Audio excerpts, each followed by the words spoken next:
Welcome to Backstage at Riot Fest. It's so luxurious. We got grass. We got lawn furniture from IKEA, I think, left over. They were just like, the fall sale comes on, and they go, hey, your stuff's half price. And, of course, the Violent Femmes. Yeah. We're everywhere. Hey. We're ubiquitous. Yeah. And you guys are just from, right up the road, so Chicago's Chicago's no new stomping ground for Violent Femmes.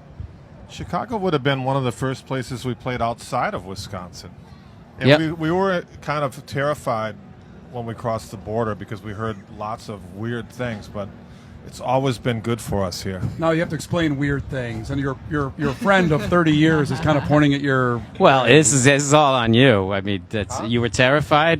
There's this big brother, little brother kind of thing with Chicago and Milwaukee, where Chicago loves Milwaukee. And Milwaukee resents Chicago, but Chicago doesn't even realize that because it doesn't have to realize that. So, but you've had except fun. for baseball. Yeah. Now it's well, now everybody's acquainted, separated by about 2 games in the wild card race. There's an awareness. Awareness is a good word. But you've had some good times in Chicago. I'm thinking back to 2005 when you guys played at the Field Museum at a charity event, and Dennis Rodman jumped on stage. If he were here today, would you welcome him back on stage, or was his performance so poor that he's no longer? I was impressed with his drumming. Really? Yeah, he joined. Well, I was also he was. I we were playing a song. I thought, what's the drum set? And we had another setup up front, so we weren't using it at that time. I thought on the song. And I look back, and it's like Dennis Rodman's just sitting in on the drums with us, and he played really well. That's so cool. He knew a lot of our songs too. Yeah. Like Really? he was. I guess you could say helping out with the background vocals, and it was quite interesting. His performance was remarkable. It was borderline performance art, avant-garde theater of the absurd. Yeah, I remember. Or just completely unhinged. And I also remembered thinking, whatever I'm doing, I want him on my team. Oh, yeah. I don't want him on the other team. Yeah. Like I was on the stage when he would just start going quickly. I really appreciated he never hit into me, but it's just like I wanted to know where he was because I didn't want that because I thought I want him on my team. Yeah. So we could talk about it for an hour, but maybe. Yeah, it was very memorable. It was very memorable. Some of them you can't even probably talk about on the radio. Did you guys party with him afterwards? That's the other part of the story. I think. We partied with him before. Oh, yeah. You weren't there, but. Well, I saw him before, but maybe I wasn't. Yeah, we might have had different experiences with that. I remember I remember a couple of days afterwards, or maybe a day or two afterwards, seeing a little notice in the paper saying that he was being fined for missing the next practice. No. And I thought, I think I have an idea or some idea that why he didn't make practice. You said partying before, so did one of you just happen to say, you should come up on stage with us?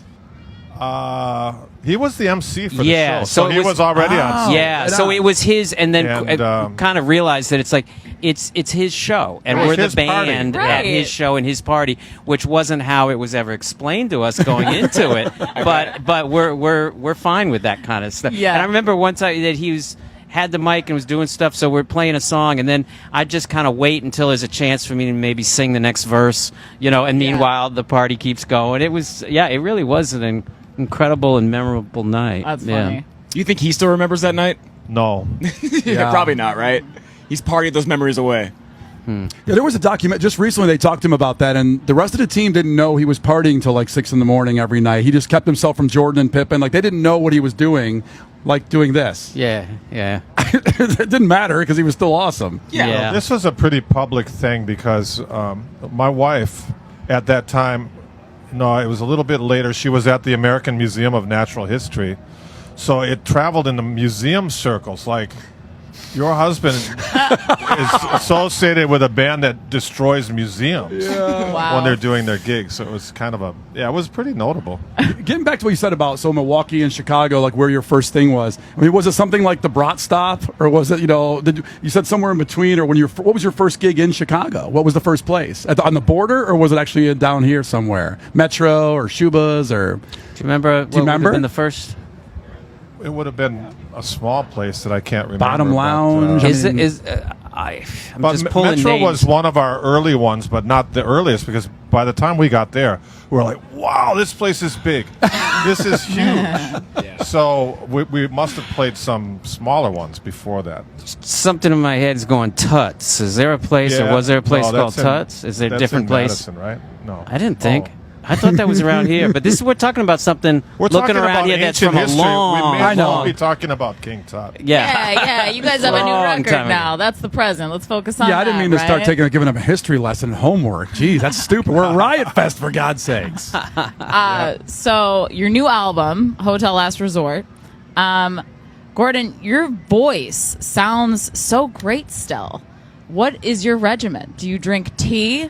Are you on a special type of drug? Because sometimes when you see bands, if they've been around for a while, you go and see them and the singer, it's just not up to par. You know what I'm saying? But that's not you Come on, guys. some of the people their voices are perfectly well preserved, like Bob Dylan, Yeah? Mick Jagger. They sound exactly the same as they did when we were young.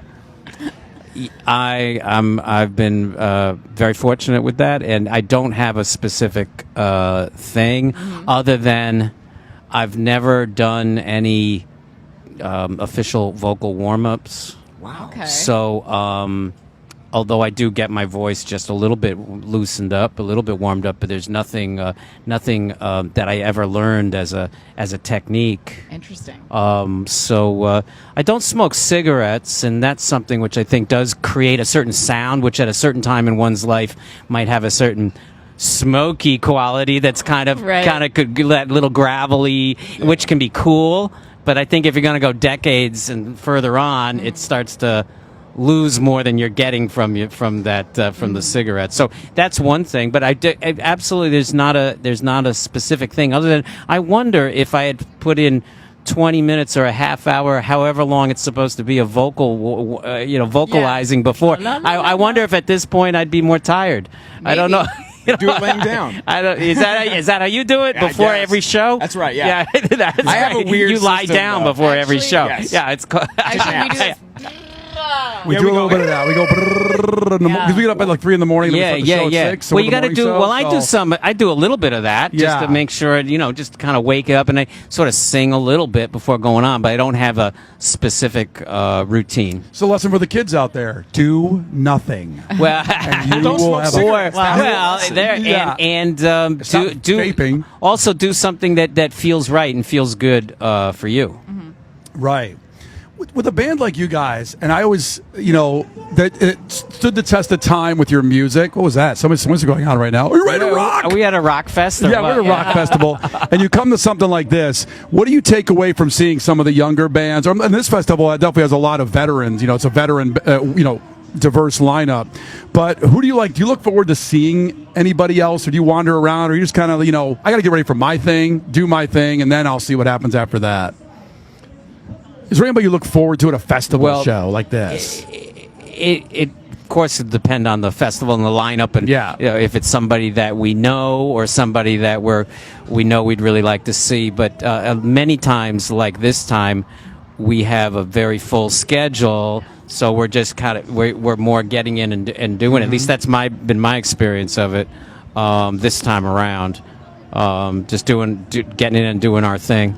Yeah, but last time we played at Riot Fest, which was about 6 years ago, there was Black Flag was playing and Blondie, and we did That's Alley 3. That was special. so we did get to enjoy them. And this time we've got another gig tonight. Guided by Voices, also I think. Yeah, I I think also with that, but at the same, I think was that same time that we were here, which I really enjoyed hearing live. Also, I like seeing those bands that we like and know, but I also like to see the up and coming young bands, if there's time and if there's possibility for it.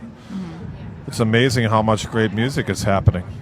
Well, especially with this kind of unique festival that is Riot Fest. It's just something there's nothing like in the country for how that goes. I got a question. When you're recording the new album, is there anything that inspires you differently on this album than maybe past albums? Like maybe it's a different musician that wasn't popular or even born yet back in the older albums? You know what I mean? Like, has inspiration changed for you guys? Oh, there's always that. That's constant for me. That's always going on. Because I was listening to the new album and I was like, man, these guys really seem inspired by Snoop Dogg. You mean Snoop Lion? Or, yeah. Or do you mean DJ Snoopadelic? DJ Snoopadelic. Yeah. All the above, sir. Yeah. Yeah, there's always inspirations. They just continue. They continue. So it's music is such a it's endless. Yes. It's just all the things of even all the ages and periods of music.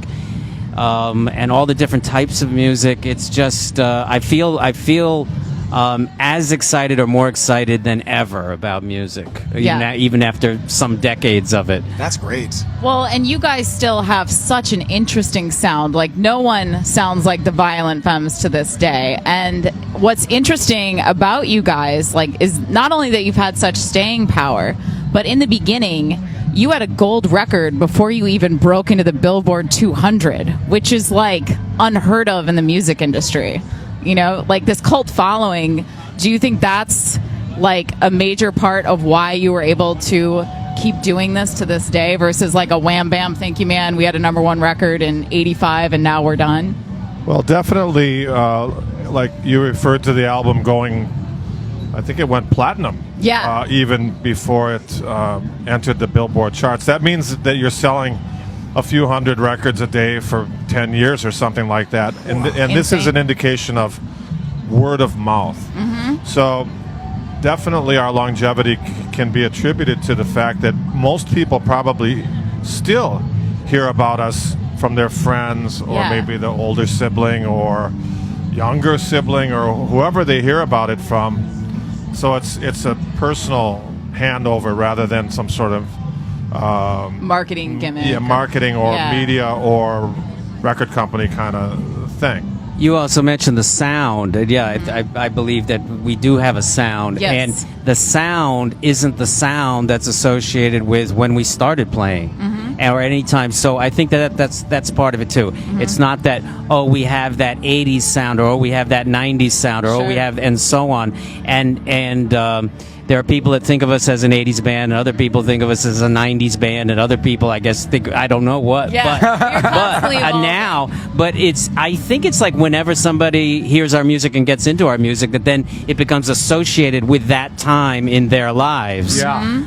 And I think and we absolutely sound-wise of the instrumentation and the way that we play doesn't connect it to a certain era or time period of music. Yeah. As Brian said, I've heard him say, is that the way that we recorded our first album could have been done in the 1950s, even 60s, 70s. It was done in the start of the 80s, but it could have been done at any time, or it could be done today. And even the way that we did our latest record, Hotel Last Resort, is much more of the same thing than anything different.